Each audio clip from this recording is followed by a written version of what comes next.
Swastiastu. Halo teman-teman semua, sebelum kita melangkah ke materi pembelajaran, teman-teman jangan lupa like, comment, dan subscribe. Perkenalkan, kami dari kelompok 2 yang beranggotakan 2 orang, yaitu Putuanti Dianiari dengan stambuk DS01230019 dan Komang Guniarta dengan stambuk DS01230029.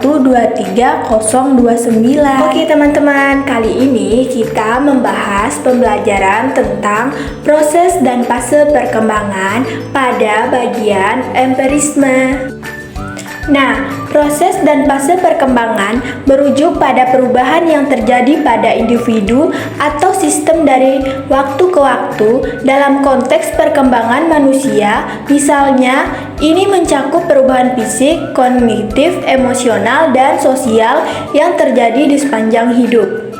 Proses perkembangan berhubungan dengan interaksi antar faktor biologis, psikologis, dan sosial yang mempengaruhi perubahan individu dari masa kanak-kanak hingga dewasa, serta dalam beberapa kasus hingga usia tua. Nah, kita masuk ke pembahasan yang terpenting, yaitu empirisme.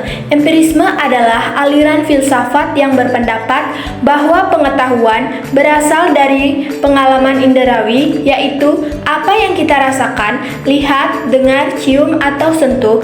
Dalam pandangan ini, semua pengetahuan manusia diperoleh melalui pengamatan terhadap dunia luar dan bukan berasal dari konsep atau ide yang ada dalam pikiran tanpa pengalaman langsung.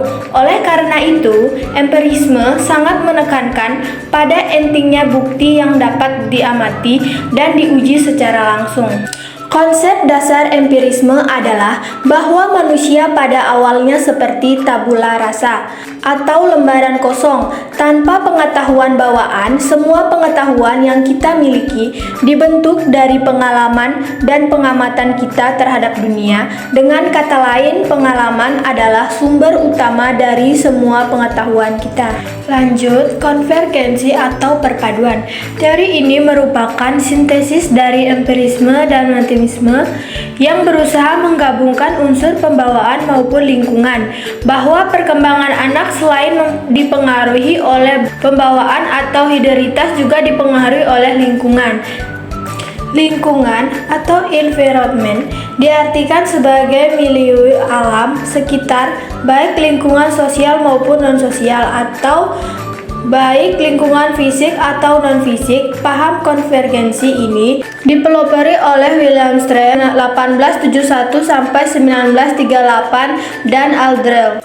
Lanjut, faktor pembawaan tidak berarti apa-apa tanpa faktor pengalaman lingkungan.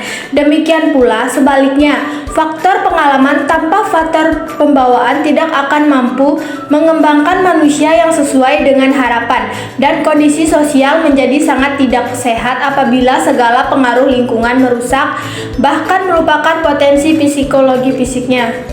Nah, berikut adalah wawancara kami berlangsung pada tanggal 20 November 2024 dengan narasumber bernama Niputu Feby Endri Darmayanti, biasa dipanggil Feby.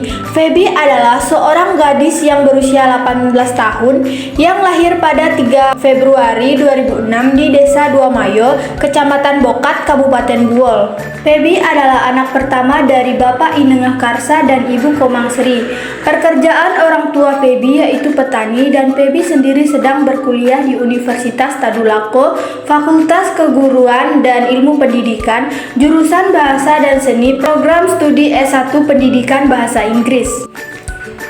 Pengaruh lingkungan. Pengaruh lingkungan di tempat tinggal Feby yaitu lingkungan yang sangat sepi dan susah terjangkau jaringan, sehingga membuat Feby sulit untuk mencari akses informasi di media sosial dan sulit untuk bersosialisasi dengan banyak orang. Selain itu, fasilitas yang belum memadai seperti akses jalan dari desa ke kota masih terputus-putus dikarenakan longsor, sehingga menyebabkan masyarakat desa termasuk orang tua Feby sendiri merasakan akan kesulitan saat memiliki hasil bertani, tetapi pembeli susah masuk ke area kampung.